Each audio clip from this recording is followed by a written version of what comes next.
आप हाथ देखते हैं कि वो उसके फेवर में है या उसके अगेंस्ट में है, और उसके लिए क्या करना चाहिए। सपोज मान लो मैं राहु की बात करूं, हाँ, तो ये कैसे पता चलता है आपको देख करके, और उसके क्या नुकसान होते हैं? अगर कोई राहु अगर अगेंस्ट में है किसी के तो क्या होता है, फेवर में है तो क्या होता है? इसके लिए हम पहले राहु की बात करते हैं। राहु के बाद सूर्य, चंद्र, मंगल, बुध, सबकी। बृहस्पति, शुक्र, शनि, राहु, केतु सभी की बात करेंगे। जैसे आपका पहला प्रश्न राहु का है। हम्म, राहु के बारे में सब जानना चाहते हैं क्योंकि कलयुग का ग्रह राहु है। हम्म, कलयुग में कोई राजा है तो वो राहु है। क्यों? क्योंकि कलिकाल है, मशीनों का युग है, हम्म, मशीनों का ज़माना है, बिना कंप्यूटर के कुछ नहीं होता। वैसे ही कंप्यूटर के लिए बुध और राहु दोनों की आवश्यकता पड़ती है। राहु अचानक वाला है, हर किसी को अचानक चाहिए, बस कुछ ना करना पड़े, अचानक।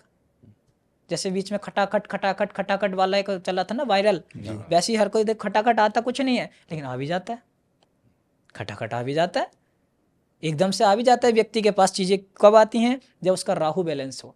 राहु यदि बैलेंस है, अचानक सुख मिलेगा, अचानक आपको उम्मीद भी नहीं होगी लेकिन आपके पास पैसा कहीं ना कहीं से आ जाएगा। आपने 10 साल पहले कोई काम करके छोड़ दिया है, अटक गया था, लेकिन राहु की अच्छी दशा आई तो एकदम बनने लग जाएगा। राहु कार्य बनाता है कब? जब वो बैलेंस हो। राहु यदि इनबैलेंस है, अभी ये बैलेंस और इनबैलेंस क्या होता है इस पर भी अभी हम आएंगे। पहले ही जानते हैं राहु करता क्या है। राहु मति भ्रमित करने का कार्य करता है, राहु हमें परेशान करने का कार्य करता है, राहु डिप्रेशन देने का कार्य करता है, राहु रोग देने का कार्य करता है। राहु की प्रकृति अच्छी नहीं है। राहु हमें पाप ग्रह बताया पाप ग्रह होता है। लेकिन यदि फेवर में आ जाए, हम्म, अगर ये हमारे फेवर में आ जाए, अगर राहु का स्थान हमारी हथेली होती है, यहाँ पर राहु होता है, ये जितना हथेली बीच में दबी हुई होगी नीचे, उतना ही राहु उत्थान करेगा। अच्छा। अब ये जितनी उठी हुई होगी ऊपर के लिए, हम्म, उतना ही व्यक्ति को पैसे के मामले में, किसी के भी मामले में परेशान ही करेगा। तो राहु एक भयावह, राहु एक लेकिन क्रूर इसमें भी मैं है, एक अच्छा भी एक है। चीज और पूछना चाहूंगा। बाकी पर्वत जो आप देखते हैं, जो मैंने पढ़ा कहीं, वो उभरे हुए होते हैं तो अच्छे माने जाते हैं, हाँ, लेकिन राहु के बारे में दबा हुआ आपने कहा अच्छा माना जाता है। राहु ऐसा दबा हुआ अच्छा माना जाता ऐसा है क्यों? क्योंकि उसका स्थान दबा हुआ होने वाली जगह है, उसका स्थान मध्य में, हथेली के बीच में है। ये धन के स्थान पर कब्जा करके बैठा हुआ है। अच्छा। तो जो झुका हुआ व्यक्ति होगा उसके पास ज़्यादा धन आता है, और जो हमेशा ऐंठ में होगा, किसी की नहीं सुनेगा, अकड़ में रहेगा, घमंड में रहेगा, तो राहु घमंड में करने का कार्य करता है, ईगो लाता है एकदम। मंगल वाला भी गुण राहु के अंदर है कि अरे नहीं हम सब देख लेंगे, लेकिन वो देख कुछ नहीं पाते, उनके पास कोई योजना नहीं होती, कुछ नहीं होते, और वह गड्ढे में गिर जाते हैं। वहीं राहु यदि बैलेंस से दबा हुआ है, ऐसा समुद्रिक शास्त्र में लिखा है, राहु यदि दबा हुआ हो, वो जितना गहरा होगा उतना ही ज़्यादा फलदायी होता है, और जितना उभरा हुआ होगा उतना कम फल देता है। अच्छा, तो अब इस पे आते हैं। राहु उभरा हुआ है किसी का, हाँ, अब वो क्या या जीवन भर परेशान रहेगा या कुछ तरीके हैं जिससे वो परेशानी से दूर हो जाए? देखिए राहु से बचने के तो बहुत उपाय हैं, जी। और राहु यदि उभरा हुआ नहीं है तब भी इतना ज़्यादा कोई साइड इफेक्ट नहीं होगा, लेकिन राहु पर यदि क्रॉस आ जाए तो जीवन में उस व्यक्ति को बचाने वाला नहीं है। अगर राहु पर क्रॉस आ जाए, राहु पर्वत पर। राहु पर्वत पर एक क्रॉस का साइन बन जाए, या कोई नक्षत्र का साइन बन जाए, क्रॉस हुआ, नक्षत्र हुआ, इसके बाद और भी ऐसे साइन हैं जो सही नहीं माने जाते पामिस्ट्री के अकॉर्डिंग, यब का साइन आ जाए, द्वीप का साइन आ जाए, तो ये व्यक्ति के लिए अति घातक हो सकते हैं। इसके लिए ही पामिस्ट्री को बनाया गया तो था। क्या क्या इसके नुकसान हो सकते हैं? आपने कहा अति घातक, क्या क्या परिणाम हो सकते हैं? सबसे पहले व्यक्ति को रोग में, और इसकी मस्तिष्क रेखा गुजर कर जाती है इसके ऊपर से, राहु के ऊपर से मस्तिष्क रेखा गुजर कर जाती है, तो ये सबसे पहले मति भ्रमित करने का कार्य करता है। जब व्यक्ति की मति भ्रमित होगी तो व्यक्ति शारीरिक रूप से परेशान हो जाएगा। मति भ्रमित होगी तो मानसिक रूप से परेशान होगा ही होगा, शारीरिक रूप से भी परेशान होगा, क्योंकि उसका जो दिमाग है वो स्थिर नहीं रहेगा। उसके बाद उसको कष्ट अलग से होगा, यानी कि कोई रोग होगा उस समय, कोई मस्तिष्क से रिलेटिव रोग, कोई शरीर से रिलेटिव, शारीरिक सुख नहीं मिलेगा। अब जब शारीरिक हमारा व्यय होगा, हानि होगी, तो आर्थिक तो अपने आप ही होगी। एक व्यक्ति 40 साल तक मेहनत करता है, अपने शरीर पर ध्यान नहीं देता, उसके बाद वो अपना जो पैसा कमाता है 40 साल के बाद वो अपने शरीर में लगाता रहता है। और ये आज के जीवन में तो होता ही रहता है। हाँ। बाहर दिल्ली, एनसीआर, बेंगलोर के लोगों में तो यही है कि 40 साल पैसे कमाते हैं, हाँ, और फिर 40 साल के बाद इतने रोग हो जाते हैं कि उन रोगों में पैसे गंवाते हैं। बिल्कुल। अगर वो अपने राहु को बैलेंस करके चलें, बैलेंस कैसे होगा? राहु हाँ, परेशान है तो परेशान परेशान है तो उसको बैलेंस अब कैसे? व्यक्ति बहुत ज्यादा परेशान है, चारों तरफ से कोई मार्ग नहीं दिख रहा, व्यक्ति आत्महत्या तक करने के लिए तुल आया है। अगर ये राहु पर्वत पर ये सब हाँ। चीजें हैं, कोई निशान है, क्रॉस है, जी जो जी भी है, जी। तो अब इसको कैसे, इसका उपाय क्या है बचने का? देखिए राहु कैसा, इसकी प्रवृत्ति है भटकाने वाली। तो भटकाने के लिए सबसे पहले मेडिटेशन करें भाई, दिमाग को स्थिर करना पड़ेगा। इसके लिए मेडिटेशन करना ही पड़ेगा, ध्यान लगाना पड़ेगा, और एक योग्य गुरु की आवश्यकता हर किसी को अपने जीवन में पड़ती है। एक योग्य गुरु बनाना पड़ेगा, और गुरु बनाने के साथ गाय की सेवा करनी पड़ेगी। गुरु बनाओ, गाय की सेवा करो, काली गाय की सेवा करो।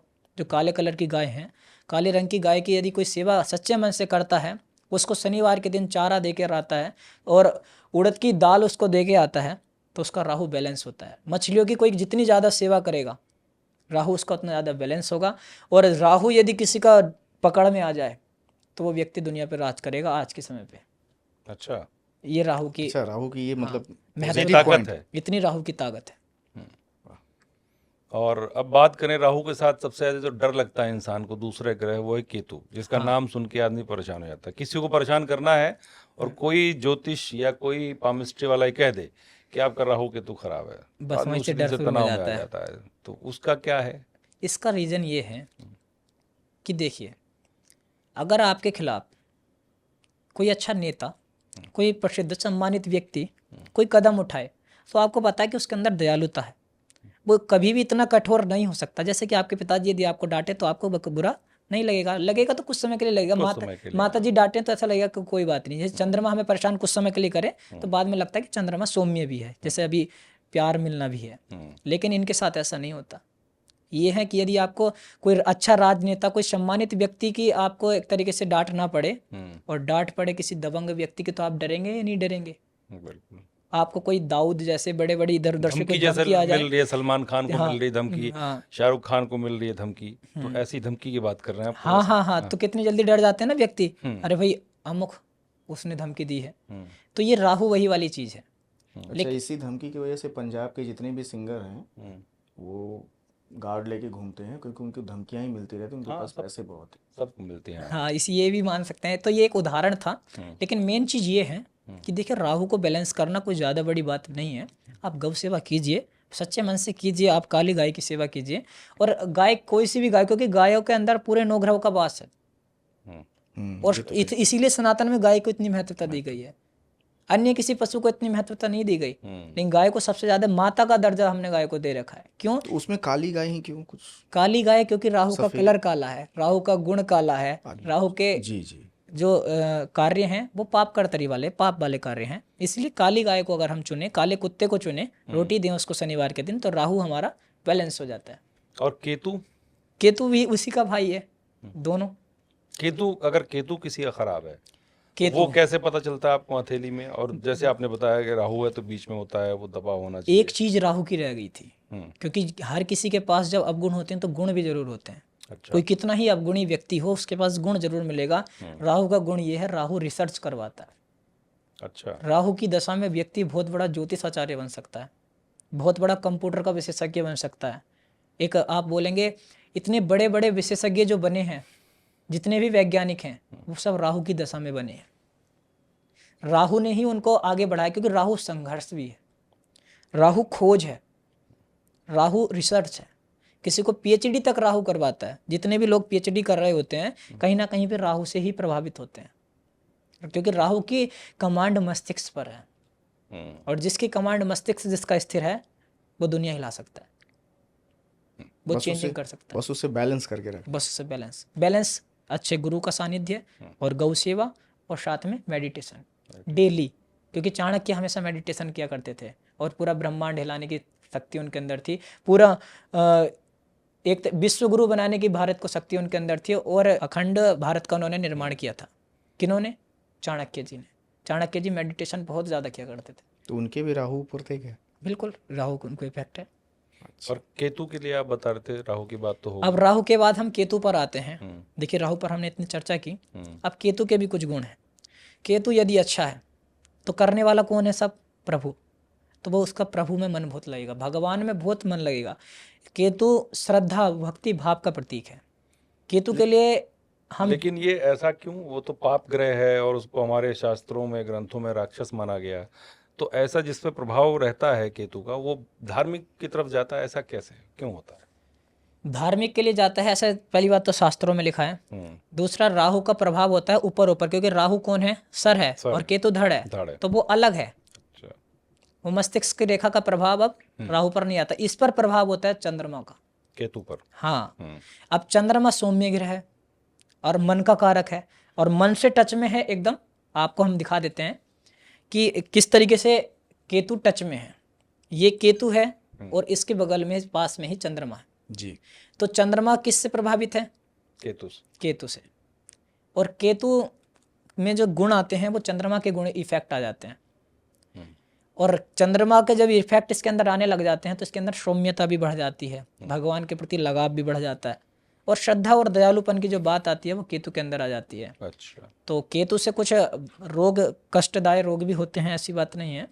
केतु से जैसे अलग अलग प्रकार के रोग होते हैं, बहुत बहुत भयावह रोग भी होते हैं जो बताए भी नहीं जा सकते, ऐसे भी रोग होते हैं। नहीं, किस प्रकार के, मतलब कुछ बताएं ताकि लोगों को पता चले कि केतु अगर खराब है तो क्या रोग जैसे अचानक से किसी व्यक्ति की हड्डियां गल जाना, अरे एक देखते नहीं आप, अलग अलग से जो रोग देखने के लिए मिलते हैं जो हम सुनते भी नहीं है, वो ऐसे रोग अचानक से रोग करने वाला काम केतु करता है और बड़ी बीमारियां कर देता है।